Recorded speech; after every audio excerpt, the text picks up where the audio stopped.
Welcome to the Global Prosperity Wonkacast. I'm Lawrence MacDonald, and I'm delighted to have with me in the studio today Amina Mohamed. She's the Assistant Secretary General of the United Nations Environmental Program and one of several candidates to be the next Director General of the World Trade Organization. Ms. Mohamed, welcome to the show. Thank you. I'm delighted to have you here, and I was interested when I read the statement that you presented to the WTO Council to see that you were chairperson of the General Council in 2005 when you managed the selection process of the current Director General. So I guess you know a little bit about the selection of WTO leaders. Indeed, I do, yeah. I was chairman of General Council from the beginning of 2005, and that's when we went through the same process that we're going through now, where you have a selection process for a Director General, but at the same time, you have the members preparing for a ministerial meeting in December. And it's always a very challenging, two processes to carry forward at the same time. And I'm actually hoping that, going forward, we will have, we have to think of ways in which we can delink the two, so that you have the selection of the Director General on a different, in a different year than the processes for preparing a ministerial meeting, because usually what you'd have is a slight distraction, right, from the negotiations as members listen to candidates for the WTO, but also try and deal with consultations within their governments. To see who it is that they want to support. As you know, the process takes a long time. Well, and last time there were fewer candidates. Were there how many last time? 4. 4, and this time 9. So it's, I imagine, every More time you add double. another candidate, everybody gets to present. All of that takes time for the delegations. Absolutely. I mean, when I was chairing the General Council, we did it in one day. This time it was done in 3 days. 29th, 30th, and 31st. So in addition to your familiarity with the selection process, why do you think you're the strongest candidate among the 9? My track record at the WTO especially, but also outside the WTO, we have dealt with issues of major global concern, issues of global governance in other organizations. But my track record actually speaks for itself. I have said before that the WTO keeps impeccable records. And one only needs to go back into those records to actually look at what the contribution of each of us who has presented themselves is or was, right? So that based on that, you can make an informed decision. Because of your contributions when you were working inside the WTO, what are you most proud of? Amendment to the TRIPS agreement. That was a very, I think, humbling experience for me. Because it was a time when Africa was going through an HIV/AIDS pandemic, and obviously everything else that is, that goes with that. TRIPS, for those who don't know, being the regulations covering intellectual property rights. Absolutely, yeah. It's a very complex issue. It is, yes, it is. It is. But then for the amendment, we're actually focusing on issues that relate to the compulsory licensing and importation of generic drugs, and specifically for HIV/AIDS, malaria, and tuberculosis. And these were issues that were of great concern to the African continent. So that was a bit of a breakthrough in that it permitted the compulsory licensing that then in turn led to the increase in the manufacture of generics, especially by India, thereby bringing down prices for Africa. Is that right? India and others as well. Brazil was another one. But also some of the developed countries, that decided that, they should also be part of this, do this, and contribute basically to what was looked at as a global humanitarian good. And so did the United States then eventually concede to this amendment? Because I think they were part of the solution. They were part of the solution. We negotiated. First, we agreed on a waiver in 2001 in Doha. And then we consequently then started negotiating the amendment, the real amendment to the treaty. It's never happened before that a WTO or a trade-related treaty is amended. And I don't see it happening ever again. So in a way, it was historic. in all sense. First, that we were able to amend the treaty, but also because of the contribution that amendment actually made to saving lives in Africa. Millions of lives were saved just because the drugs were not just accessible, they're also affordable. We're going to take our first quick break. When we come back, I want to ask you if there are any lessons from your experience in participating in the negotiations for amending the TRIP agreement for the way forward on Doha. This is the Global Prosperity Wonkcast from the Center for Global Development. I'm Lawrence MacDonald, and I'm very pleased that my guest today is Amina Mohamed, Assistant Secretary General in the United Nations Environment Program, and one of several candidates to become the next Director General of the WTO. We'll be back in just a moment.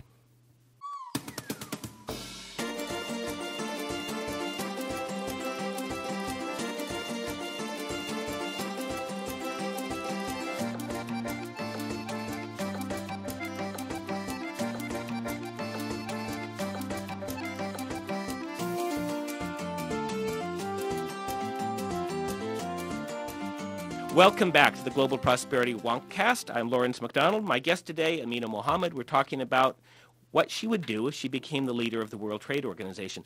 Ms. Mohamed, before the break, you were telling me about your participation in the negotiations to amend the TRIPS agreement, that which governs trade and intellectual property rights. You said it was the first time and perhaps the last time that a trade treaty would get amended.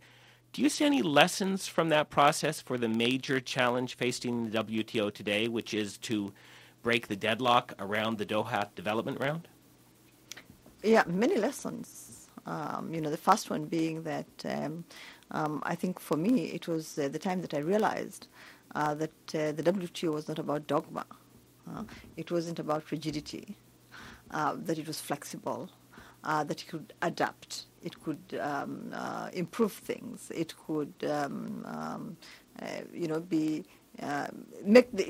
we could make the compromises that we needed to make sure that we made progress, that we made movement, that we addressed concerns and addressed them effectively, and that we were able to actually rise to the occasion when faced with such a tragedy, right, of actually incredible, of an incredible magnitude of people dying because the medicine that was available and that could have helped them probably extend their lives a little bit, to allow them see their children through nursery school, maybe primary school, maybe even secondary school, to see their children married, that those drugs were so expensive that they couldn't afford it. So in fact, people were dying knowing that there was treatment out there, but that because they couldn't afford it, they had no access to that. Do you think the stakes are as high in the case of the Doha round? I mean, it seems to me they might be higher, but they're less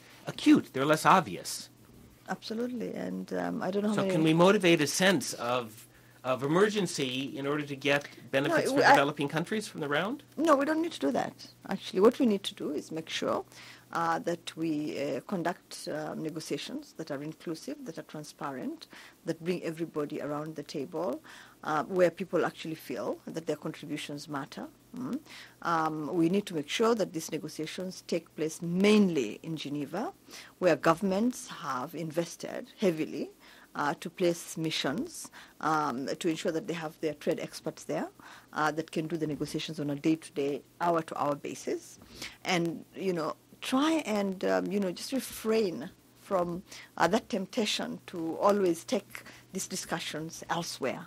I'm interested that you say that because a number of the other candidates have pointed to the trade ministerial meeting in Bali in December and said that an agreement on trade facilitation there could be the way forward. Is there a tension between that idea and the idea of keeping the work in Geneva? No, absolutely not. No.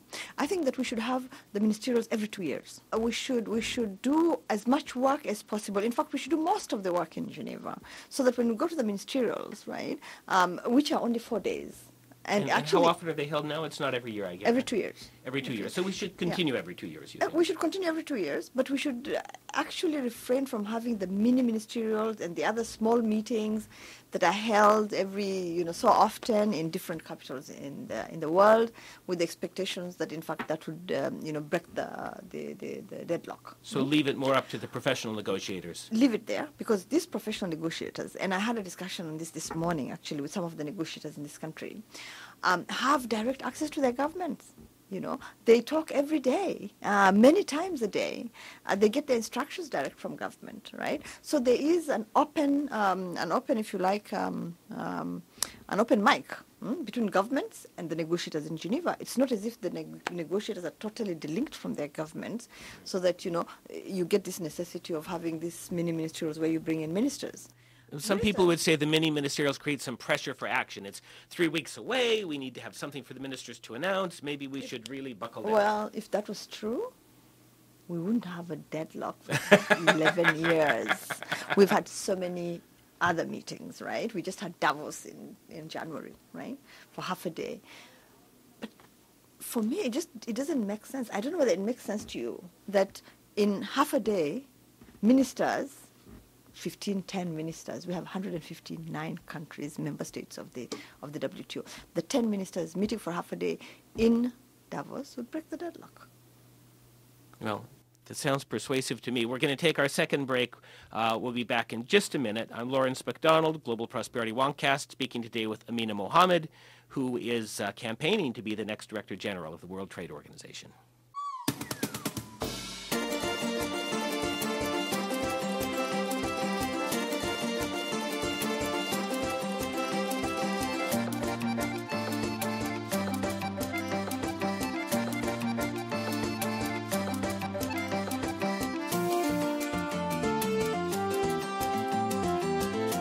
Welcome back to the Global Prosperity Woncast. Amina Mohamed, the Assistant Secretary General of the United Nations Environment Program and one of several candidates to be the Director General of the WTO. Ms. Mohamed, I've read now 8 or 9 of the statements presented to the General Council, and if I remember correctly, you're the only one who actually had an item in there where you addressed the WTO role in climate change. That interests me a lot. Why did you decide to include that in your statement? Well, the WTO has to be part of global problem solving. It cannot be outside that framework. Climate change is an issue of global concern, right? Everybody is talking about it. It affects, whether you like it or not, the flow of goods and services, right? Look at a country like Maldives, right? Not even Maldives, any other country for that matter that is so dramatically, right, affected by climate change. And tell me that floods, famine, drought does not affect the production of goods, their flow, right, and basically the volume of trade. The specific thing that you mentioned was liberalization of trade in environmental goods and services. Absolutely. Now, talk to me about that. Absolutely. Why does that matter? Well, it matters because, again, I mean, it's an issue that everybody's paying attention to, right? And WTO negotiates rules, right? And these rules are rules that impact and affect, right, the movement, the production of goods and services. Now, this would be a special liberalization for environmental goods above and beyond that for other goods? Do you see that as being part of the solution? It would be part of the solution, yeah. It would be part of the solution. For instance, I mean, and I talked about this too, the issue of subsidies, right? And the fact that there may be some very harmful subsidies that are given to, by governments. We're paying a lot of attention recently to the collapse of the Chinese solar panel producer and whether or not that was linked to the crackdown on subsidies. A lot of people here say that's ridiculous. If the Chinese want to subsidize the solar panel makers, let them do it. It's good for the world. Would that be your view? If it affects competition, if it gives them an edge over other producers, then there's a problem. If it doesn't, yes, Well, of course it would give them an edge. If that's why somebody provides subsidies. If they're violating any of the WTO agreements, right, then there's an issue. then there's an issue. But there's a meeting, a wonderful meeting that took place on environmental, on liberalization of environmental goods and services, right, in Russia. And many of the major players were there. And they agreed actually on a list of products that they could probably convince members of WTO in Geneva to move forward on. That's one way to go. And would that be an amendment to the existing treaty or a sub-agreement? The fisheries, Please talk about fisheries. I'm interested in that too. Yeah, and the subsidies, right? If the subsidies would actually increase the volume of fish. They have the opposite effect, by the way, right? That's why they're harmful. The subsidies accelerate the depletion of the stocks and the destruction of the fisheries. Absolutely. That's why they're harmful. So we need to look at them and see ways in which maybe we can suspend them for a while to just make sure that the stocks are replenished, right, and that they recover. And then see what needs to be done. So are there cases now concerning fishing subsidies at the WTO? Not that I know of. I've been interested in fishing subsidies, but I've never heard the WTO mentioned in that context. Yeah, but it's an issue that, we have mentioned at UNEP. And especially I think some of the coastal African nations suffer from this. Absolutely. Because their coastal fleets are hurt by the bigger fleets from the industrial countries that come and grab their fish. And the island states. And it's not even just about grabbing of fish. I think that this affects even those developed countries, right, that fish around there, there's scarcity now, right, and some of the species are actually drying out, yeah, and so we need to do something to be able to recover, give it the time and the space that it needs to do that, right, but it's an issue again, WTO is member-driven. It's a member-driven organization, and therefore, any issues that arise have to be put on the table so that the members can sit around the table and discuss which is the best way to move this forward, right? Like the subsidies on fisheries, what do we do about them, right? When should we do anything about them? Unless there's a general agreement that this should happen, it won't happen, right? And if you become Director General, you've put some very interesting things on the table that I haven't heard from the other candidates. The liberalization of trade in environmental goods and services, fishing subsidies, your idea about pushing forward on Doha by focusing more on the role of the professional negotiators. Among those things and other things, what would be your top priority if you become DG? Negotiations, definitely. The WTO was established in order to set rules and open markets. Okay, that was the diamond standard that the WTO set for itself, and we should not move away from that. So that has to be, for me, the top priority. The other one is ensuring that you have the stakeholders, right, other than governments, participating in the work of the organization. I think that you should get business on board, and I have proposed to the establishment, together with the members of a WTO Business Advisory Council. I think we can go beyond that and invite others as well, right? Whether it is, the fourth estate or civil society organizations who have a contribution to make. I think that the other thing that we should do is basically update the agenda, the negotiating agenda, look for innovative ways of moving this process forward so that we don't get stuck for the period that, we've been stuck. And get on board countries that have joined recently and establish a solid implementation, right, and market opening coalition, because some of these countries are actually big markets. One final question, which I should have done before giving you your last question, but we didn't touch on the free trade agreements, the bilateral and multilateral free trade agreements. And this is an issue, I think, of increasing concern for those who believe in a WTO rule-backed system. How would you reconcile this rush towards FTAs and the tension with the role of the WTO? Well, there's an adverse relationship.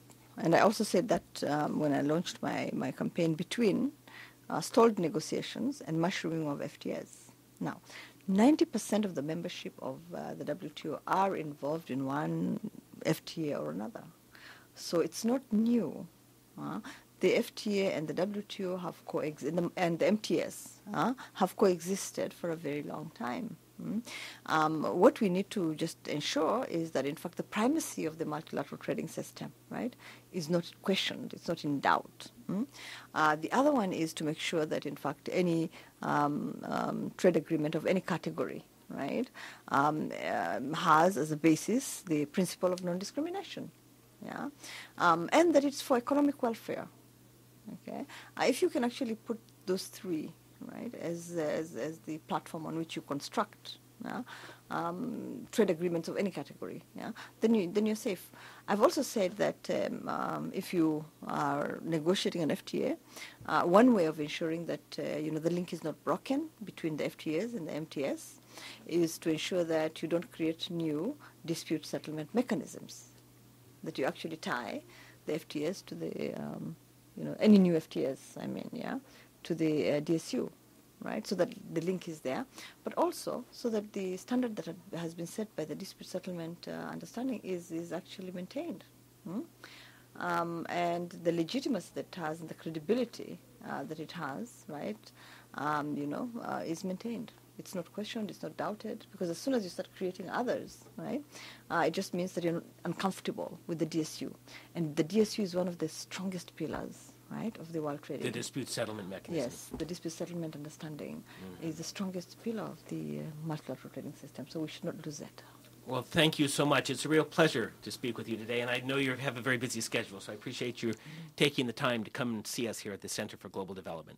This has been the Global Prosperity Wonkcast from the Center for Global Development. My guest today, Amina Mohamed. She's the Assistant Secretary General of UNEP and one of several candidates to be the next DG of the WTO. You can find the Wonkcast online on iTunes and on Stitcher. Just search for Wonkcast or CGD and subscribe to hear a new interview every week. Until next time, I'm Lawrence McDonald. Thanks for listening.